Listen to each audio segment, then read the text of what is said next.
사막에는 이스라엘 백성들이 죄를 지을 때마다 속죄 제물을 가지고 와서 제사를 드리게 됩니다. 제물을 잡을 때마다 피를 받아 번제단과 성소에 휘장에 뿌립니다.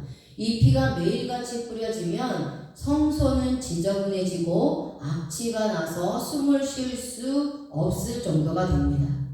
또한 광야의 뜨거운 날씨로 인해 휘장에 뿌려진 피가 썩어 냄새가 나기도 합니다. 그래서 필요했던 것이 바로 분향단입니다. 그러니까 이 분향단은 향을 피우는 도구로 분향단에서 나오는 향기는 썩은 냄새가 나는 것을 없애주고 성소에 향내가 나게 했던 것입니다.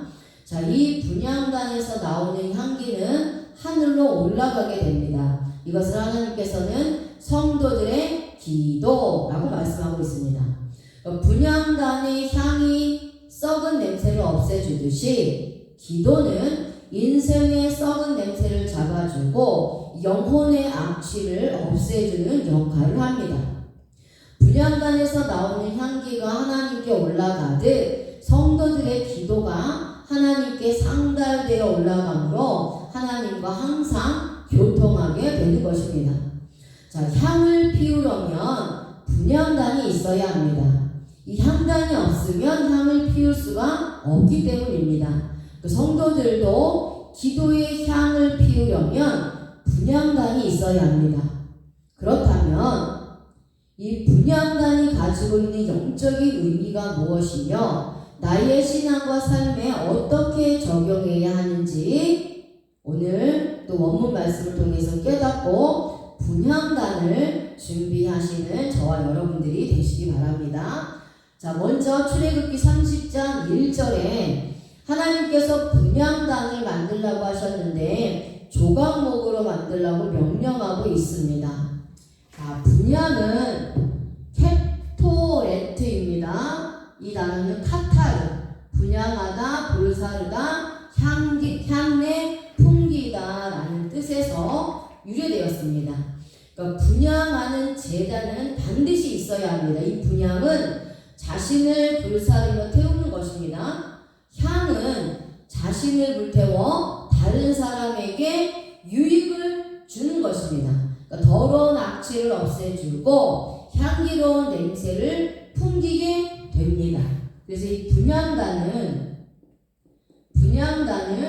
예수 그리스도를 예표합니다. 예수님께서도 자신을 십자가에서 피를 흘려 죽으시면서 나에게 유익을 주셨습니다. 자신의 몸을, 예수님의 몸을 나의 죄 때문에 불태우신 것입니다. 이것을 통해서 선택받은 백성들, 내가 살아났습니다.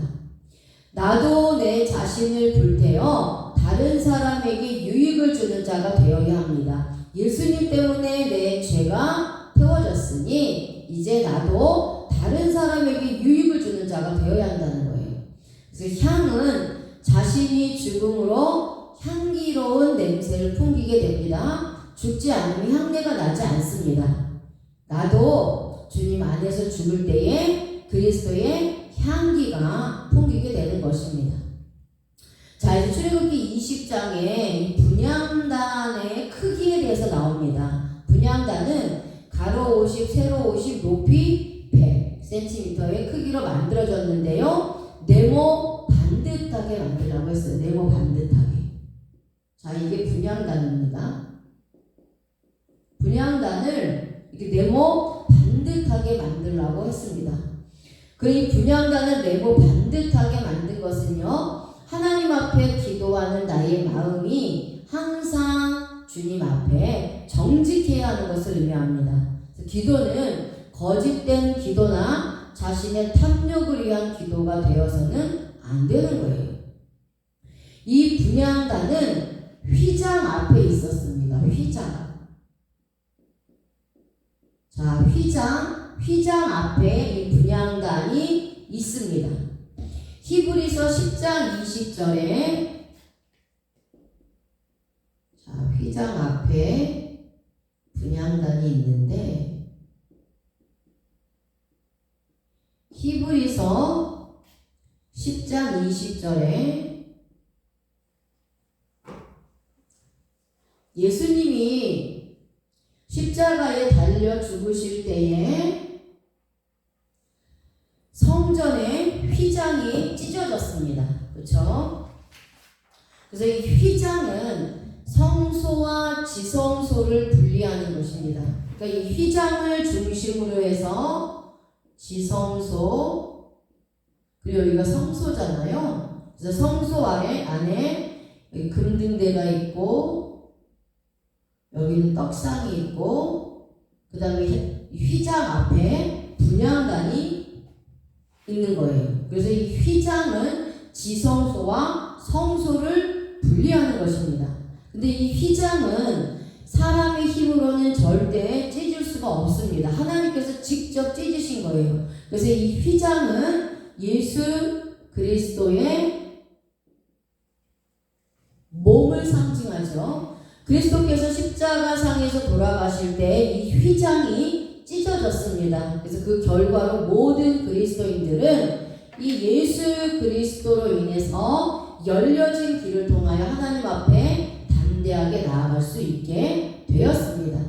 그러니까 예수님을 통해서 모든 그리스도인들이 바로 지성소로 들어가는 은혜를 입은 것입니다. 그렇죠? 그래서 하나님을 만날 수 있는 은혜를 입은 겁니다. 자, 이 분향단에 이제 뿔을 만들려고 했습니다. 뿔을 만들려고 했는데요. 이 뿔은 케렌입니다. 히브리어로 나팔, 광선이라는 뜻입니다. 이 뿔은요, 힘, 그리고 권세를 상징하고 있습니다. 그러니까 분향단에 뿔을 만들려고 하는 것은요, 기도의 능력을 의미합니다. 기도의 능력을 의미해요. 주님께 기도하면 하나님의 권세와 능력으로 응답을 받게 됩니다. 기도의 응답은 나의 힘으로 되는 것이 아니라 하나님의 능력으로 되는 것입니다. 나팔을 불듯이 하나님께 외쳐 기도하면 하나님의 권능의 힘으로 치료의 은혜도 받게 되는 것이죠. 기도를 통하여 영육으로 치료함을 받게 되는 것입니다. 우리는 기도를 통하여 하나님과 소통하고 연결되어 하나님의 권능을 의지해야 하는 것입니다. 자, 분향단이 이렇게 네모 반듯한 모양을 하고 있다라고 말씀드렸죠. 그래서 이 분향단 각각에 이렇게 뿔이 있었단 말이에요. 그래서 이 뿔은 몇 개의 뿔이었느냐? 4개의 뿔입니다. 뿔이 4개가 있어요. 분향단이 네모 반듯한 모양을 가지고 있고요. 그 각각의 모서리에 뿔이 있는데, 그래서 뿔이 4개입니다. 4개. 뿔은 4개를 만들었는데요. 여기서 이 숫자 4는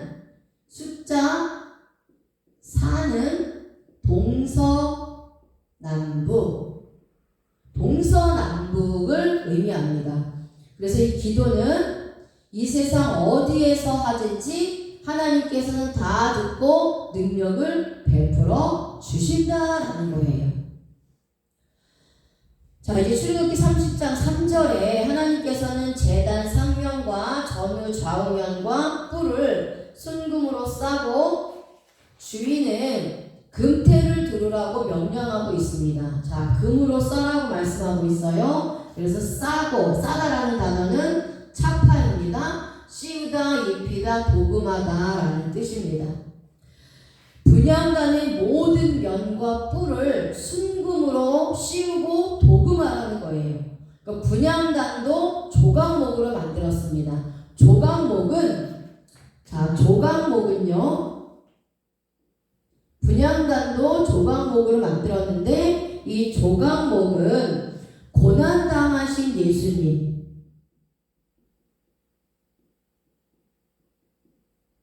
고난당하신 예수 그리스도를 상징합니다. 그러니까 육으로 오신 예수님을 말씀하는 것을요, 예수님의 인성을 나타냅니다.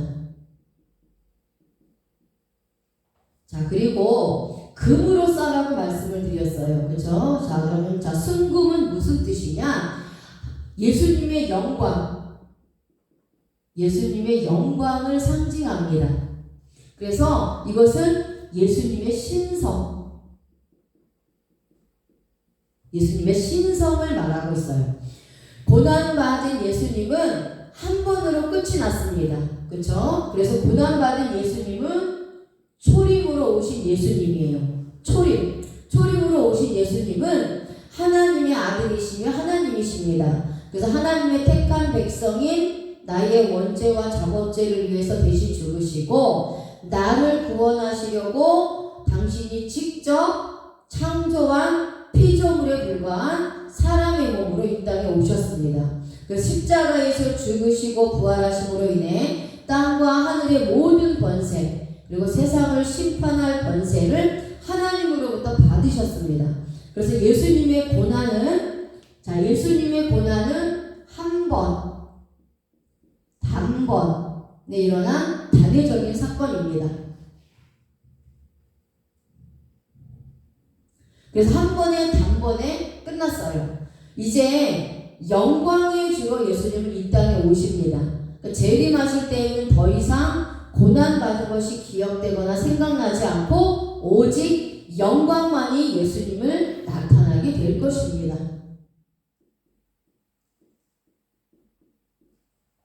재림의 주로 오시는 거죠. 나를 위해 고난받으신 예수님을 믿고 이제 구원받은 성도들은 이제 영광의 주로 오실 예수님을 기다리는 신앙이 되어야 합니다. 예수님이 나의 죄 때문에 고난당하셨기 때문에 나는 더 이상 죄로 인해 고통당하는 십자가 신앙으로 살면 안 됩니다. 예수님의 부활과 함께 의롭게 되었으므로 죄에 대해서는 죽고 의에 대해서는 사는, 또 나의 옛사람은 죽고 새 사람으로 사는 그러한 부활 신앙으로, 살아있는 신앙으로, 능력 있는 신앙으로 영광 중에 오시는 재림의 주님을 기다려야 하는 것입니다. 자, 출애굽기 30장 4절에서 5절에 이제 분향단은 이동이 편리하도록 금고리를 만들었어요. 금고리. 자, 금고리를 만들었어요. 고리도 금으로 만들었습니다. 자, 채로 만들어 양쪽에 꿰어서 언제든지 어깨에 메고 다닐 수 있도록 조각목으로 채를 만들고 금으로 싸라고 말씀하셨어요.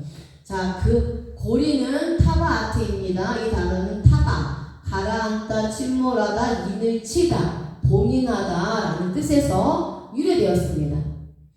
자, 금고리를 만들려고 하는 것은 채를 꿰어 쉽게 향단을 이동할 수 있게 하기 위해서입니다. 금고리가 없다면 향단을 쉽게 움직일 수 없게 됩니다.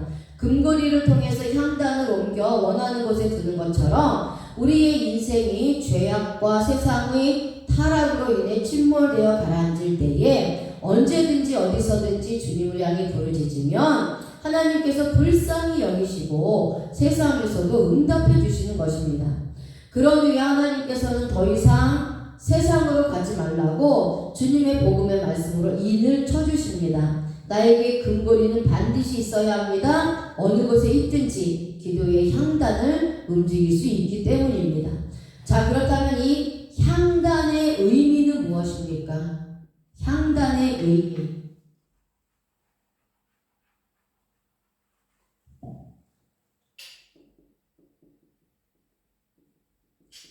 향단의 의미는 무엇인가요?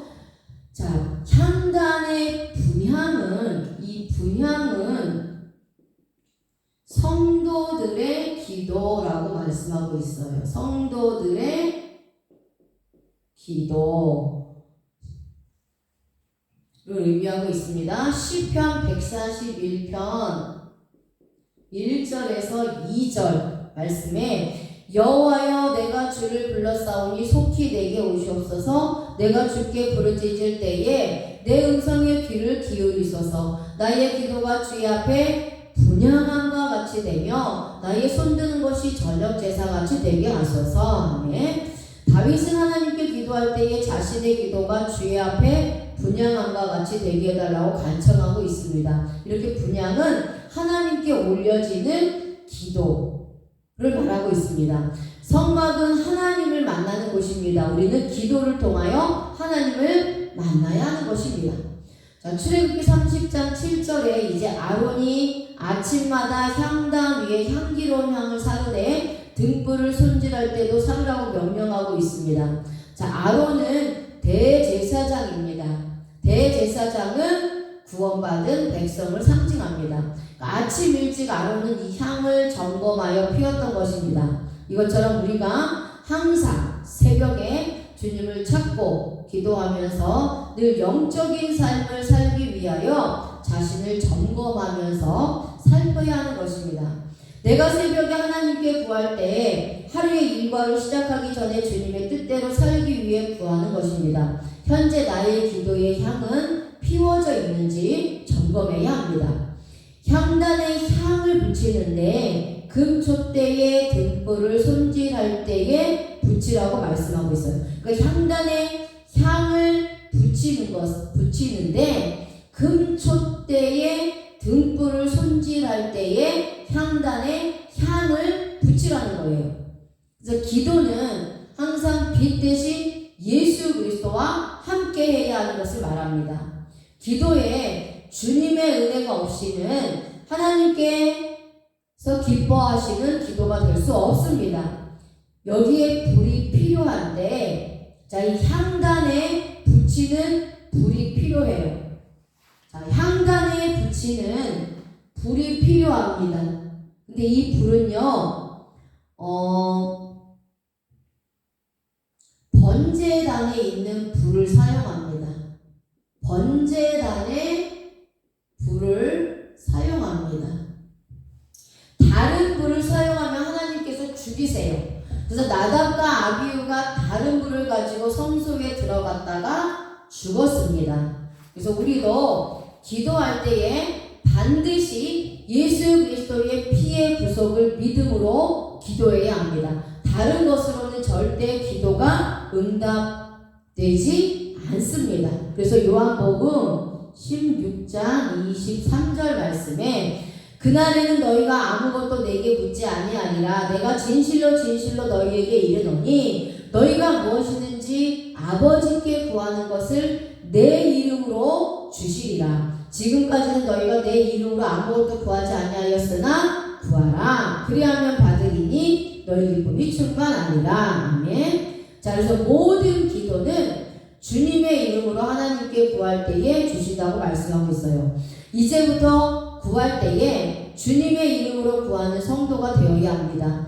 다른 분을 성소에 가지고 들어가면 안 됩니다. 주님의 은혜를 감사하지 않고 구원에 대한 기쁨과 확신도 없이 기도하는 것은 다른 분을 가지고 들어가는 것과 마찬가지입니다. 오직 구속의 은혜를 믿고 구할 때에 하나님께서 주시는 것입니다.